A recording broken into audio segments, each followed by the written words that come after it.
Okay, let's have a discussion, shall we, about communists and their use of violence and threats of violence. Why is that always how it goes?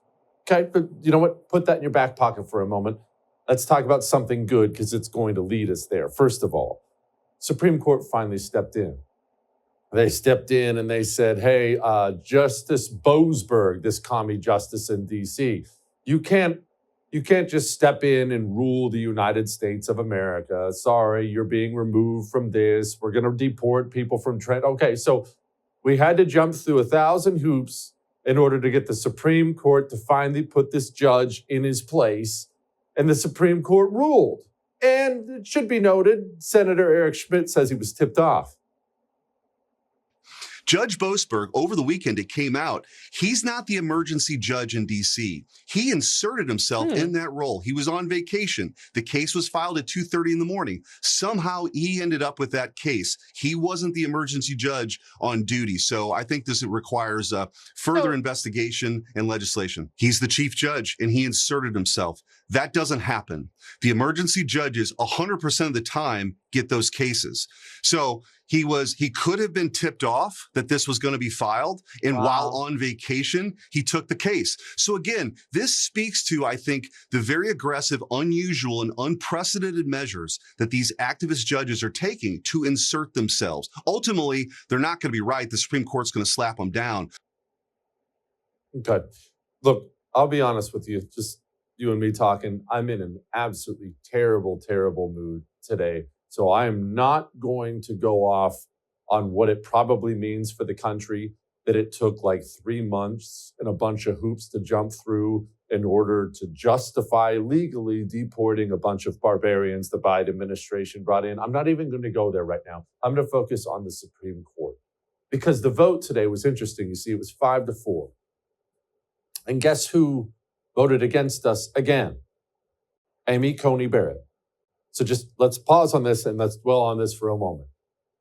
A communist, Boasberg, he wears a judge's robes. He has very obviously, it's obvious to anybody paying attention at all, he has decided he's going to be the vanguard protecting the communist revolution from President Donald Trump. And so every chance he's gotten, he has assumed the mantle of leadership of the United States of America and stopped the lawful things Donald Trump was doing. Anybody who's a reasonable actor would look at this and say, it's got to be criminal. This is way over the top. This can't be done. And yet Amy Coney Barrett sided against us. Why? Okay, well, let's talk about the why, shall we? Amy Coney Barrett, I don't know her personally, but I can't help but think back to something she said during the confirmation hearing. Remember when she said this about her family?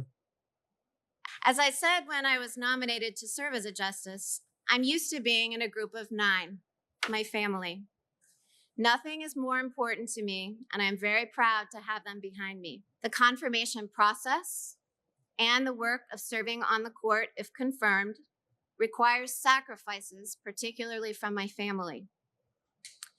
I chose to accept the nomination because I believe deeply in the rule of law and the place of the Supreme Court in our nation. Right? You probably don't have any problem with what she just said, and neither do I. She's a wife. She's a mother. Nothing more important than my family. Frankly, I'd be disappointed if she didn't feel that way. She feels that way. But this brings me back to a topic we opened up the segment with. The communist and his love of violence, his unending love of violence. We can look back on quote after quote after quote after quote of communist leaders saying violence is necessary. They've never once called for it to stop. In fact, they've repeatedly encouraged their followers, whatever country it takes hold in, to commit acts of violence. Revolution without end. Mao talking about all political power comes from the barrel of a gun. Violence, violence, violence. This is programmed into them. It's programmed into America's communists. I saw a poll this morning that said 55% of people on the left think, it's not a big deal if Donald Trump gets assassinated. Assaults, violence, murder. vandalism. Why? What is it about communists that this just becomes second nature to them? You've probably seen this. Maybe you've even experienced this in your life. Maybe you've been online or something like that and you saw a Democrat, a leftist, say something along the lines of, somebody should post his address. Post his address. What's that? Post his address. Post her address. It's a call for violence. We don't have to mince words. That's what that is. It's a threat. It's a very obvious threat. Somebody put up where this guy lives so we can go threaten him, maybe even hurt him. Why is this second nature to them? Because it's a tactic, you see. It's planned. It's why representatives like Jayapal speak like this. We might call this getting strike ready. I think of it as getting us strike ready or street ready. And part of that is understanding our own strength. And as we develop that strength, being able to assess our risk tolerance, because we know that risk tolerance increases as the severity of the situation increases and as our own understanding of what's happening increases. So overall, the more we understand what's effective, what the risks are, and who's ready to participate, the more impact we can have. The strike ready portion of that's getting all the publicity. You heard what she just said. That was a very, very academic, very proper way to say our strength is in the mob of rabid street animals we have at our disposal, and their willingness to be arrested, to be punished by the law. That will determine what our strength is. They don't have the office of the presidency. They don't have the Senate. They have don't have the House, but they do have a willingness to commit acts of violence, and their leaders encourage them to do so. People like this savage. My name is Gracia Martinez Rosas. I am an immigrant. I am undocumented, unafraid, queer, and unashamed. Could you even imagine if that animal came at you? Outside of your weight class. Anyway, back to Amy Coney Barrett. Back to the communists.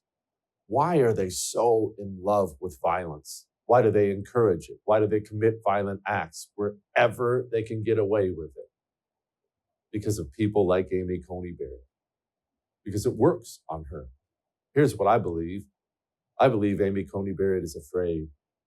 I believe she is a mother, a wife with a family she adores. And that's good. That's good for her. I want to be clear about that. That is good. But the communist doesn't see that and thinks to himself, wow, that's really good. The communist sees that and he sees an opportunity. So when Chuck Schumer is out there giving speeches, threatening justices with reaping the whirlwind, when an assassin flies from California with a gun ready to blow Brett Kavanaugh's head off, you may be mortified. I may be mortified, but American Democrats sit back and love it because they understand the threat of violence equals political power for them. Why does the Supreme Court keep getting wishy-washy? Why do people like Amy Coney Barrett seem not on our side? Because Amy Coney Barrett is afraid. She has been made to be afraid, as any parent is when they look at their children and think about all the bad things that will happen to them. What if Amy Coney Barrett votes against the communists? What might they do? Well, the communists have said and shown repeatedly, over and over and over again, they will kill. They will hurt you.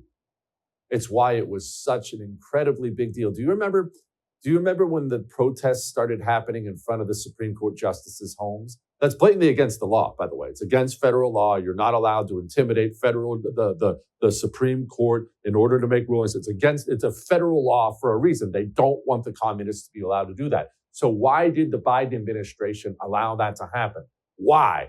Because they knew full well that the threat of violence, feeling physically afraid for yourself, your husband, your wife, your children, your sister, your brother, your parents, is a benefit to them. It is something they can always keep in their back pocket and pull out when necessary. Now, they don't have any power, including the Supreme Court, but the power they do have, as you just heard from Jayapal, is the willingness to commit acts of violence on behalf of the revolution. And for weaklings like Amy Coney Barrett, the pressure is simply too much. So she has to sit at home at night. She knows what the right thing to do is. She has to sit at home at night when these ridiculous cases are laid on her desk, and she's not sitting there thinking about what is legal, what is lawful, what is constitutional. She's sitting there picturing her children and saying to herself, what might happen to them if I go astray? That's the kind of country we have now. All that may have made you uncomfortable, but I am right. I would thank you for coming to my YouTube channel, but I know how brilliant it is, and I know you love it here. So subscribe and watch. We're going to start really ramping things up and putting some funny stuff, some interesting stuff out there, some collaborations. Either way, my YouTube channel is officially the place to be. So stick around.